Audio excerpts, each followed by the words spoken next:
Today's episode is a complete guide to Adenium, also called the desert rose, covering its general care tips, nursery secrets for growing from seed, where to get seeds, 5 tricks to thicken the caudex, how to save a dying plant and deal with rot, and a lot more.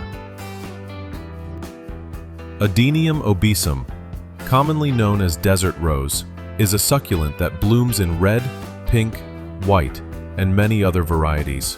Adenium is an extremely beautiful plant and is sometimes called a natural bonsai because of its thick stems and the swollen lower stem, called the caudex. How to grow Adenium from seeds. The most important criterion when growing from seed is simple. The seeds must be fresh and healthy or sourced reliably. Many seeds sold online may be old and fail to germinate. If you already have an Adenium and care for it well, you should get abundant flowering followed by seed pod formation. It's best to either grow from fresh seeds or buy a plant from a nursery or online. You can purchase Adenium online because it's drought tolerant and can easily survive without water for up to 7 days. When you're growing Adenium from seed, a few tricks and hacks will greatly improve germination. Harvesting and handling seeds. As soon as you notice a developing seed pod, tie a thread around the pod to prevent seed loss before it matures and splits. Adenium uses wind dispersal. Each seed has fluffy hairs and can easily blow away. When the pod starts drying and cracks open, it's time to harvest. Gently separate the seeds by pulling off the fluffy tufts. These are your fresh Adenium seeds. First secret: prevent fungus. These seeds are delicate and prone to fungal attack. Immediately dust them with an antifungal powder such as Bavastin or SAF, a carbendazim plus mancozeb combination, or any equivalent antifungal. If you don't have a fungicide, you can use a mixture of cinnamon and turmeric as a mild alternative. Coat the seeds whether you plan to store them briefly or sow immediately. Growing medium. Use a loose, well-draining, lightweight mix. Best options or combinations are sand alone, or sand mixed with cocoa peat, soil plus sand plus cocoa peat. Add perlite if available. You can mix a small amount of antifungal powder into the medium to combat damping off and rot. Sowing and watering. Sow shallowly and cover with a thin layer of the mix. Do not plant too deep or they may not sprout. Mix a little antifungal into your watering can or sprayer and gently mist every 2 days. Germination should begin within a week. By the 3rd or 4th week, you'll notice the tiny caudex forming. At around 2 months, transplant into individual containers. Transplant tips: repotting plus aftercare. Containers. Use clean pots. If reusing old ones, wash with a baking soda solution. Potting mix. Any succulent mix works. A simple DIY recipe is 50% sand, 40% garden soil, and 10% compost, cow dung or vermicompost. Add perlite or other amendments if you have them. See the detailed succulent mix episode linked in the description. Planting depth. Note the original soil line. Position the plant so the future caudex sits slightly above the soil surface.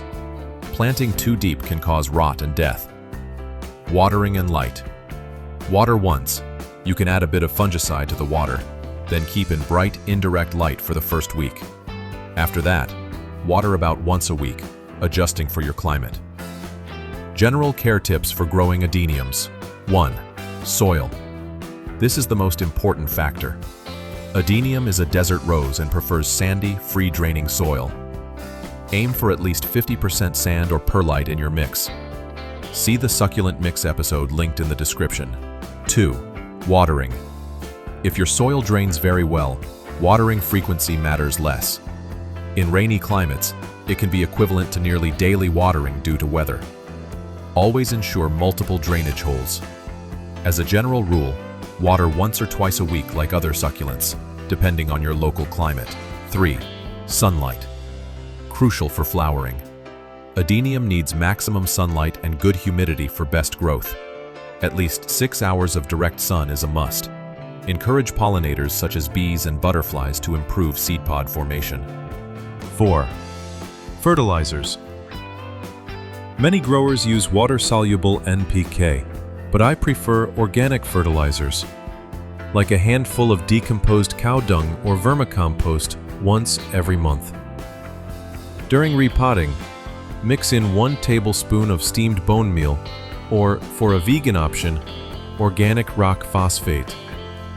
This is usually enough for strong roots and abundant blooms in all seasons, except the dormant season, that is, winter. 5. Pest control. Adenium is commonly affected by sucking pests like aphids, mealybugs, and mites. A weekly spray of 5 to 10 milliliters neem oil per 1 liter of water helps keep them under control. Now, the 5 tricks to make the caudex grow thicker. Some adeniums naturally develop a thick caudex, genetic, while others benefit from a bit of training. Apply these 5 tricks to build a powerful, thicker caudex. 1. Pot size and shape. Choose a pot wider than it is deep. This encourages surface roots and helps with adenium bonsai or adenium root training. Depending on your plant size, select a container 2 to 3 inches wider than the existing caudex, with a depth of about 4 to 6 inches. 2. Watering strategy. Water only when the plant is truly thirsty, when the mix feels dry 1 to 2 inches below the surface. That's called the finger test. When you do water thoroughly. Frequency depends on climate, more often in summer, less in winter. Always ensure excellent drainage. 3. Cutting the central taproot. This is an advanced technique. Please perform this at your own risk.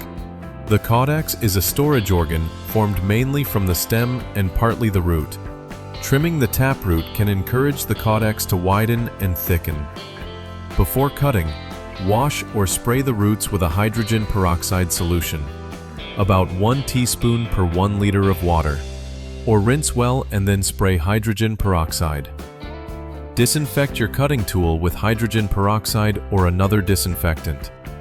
Cut carefully, avoiding damage to side roots. Dust the cut with a fungicide, like a combination of carbendazim plus mancozeb. Air dry for 2 days to form a callus, then repot. Place a flat object like a small plastic lid under the root to keep it flat before backfilling. 4. Pruning. Pruning branches can redirect energy to the caudex, helping it thicken. Leave some foliage for photosynthesis. Pruning also increases branching and flowering. Seal cut ends with candle wax or fungicide powder to prevent rot. For grafted adeniums, prune above the graft. For seed-grown plants, you can hard prune at caudex level to encourage multiple shoots from the caudex. The best time to prune is after spring, or whenever temperatures are high. See the pruning tips episode linked below. 5. Repotting and raising the caudex. Repot and raise the caudex by half to 1 inch every 3 to 6 months. This not only increases caudex size, but also enhances the bonsai look. How to save a dying adenium, treating rot. There are 2 main issues to diagnose. 1. Root rot, which can progress to stem rot and kill the plant. 2. Soft caudex/stems, may or may not be fatal. Warning signs to note: yellowing and leaf drop. Caudex pimples, small pimple-like blisters that may indicate excess internal water. The plant may be trying to create exit pathways. Softening caudex or branches. A healthy caudex feels firm when pressed. Injury points on stems or caudex that can become focal rot. Localized rot. Treatments. For a focal rot, cut away the affected portion with a clean, disinfected knife. Dust the wound with antifungal powder and place the plant in full sun to dry and heal. Do not water over the wound. For soft caudex/root issues, uproot the plant and inspect the roots. Soak in a strong fungicide solution for a few minutes. Then hang in the air and sun for 2 to 4 days. The caudex should shrink slightly and begin to firm up. If it firms, repot in fresh, well-draining mix. Water once with antifungal mixed water, and then leave undisturbed for a week. So, there you have it. Please like, share, and comment below with your feedback.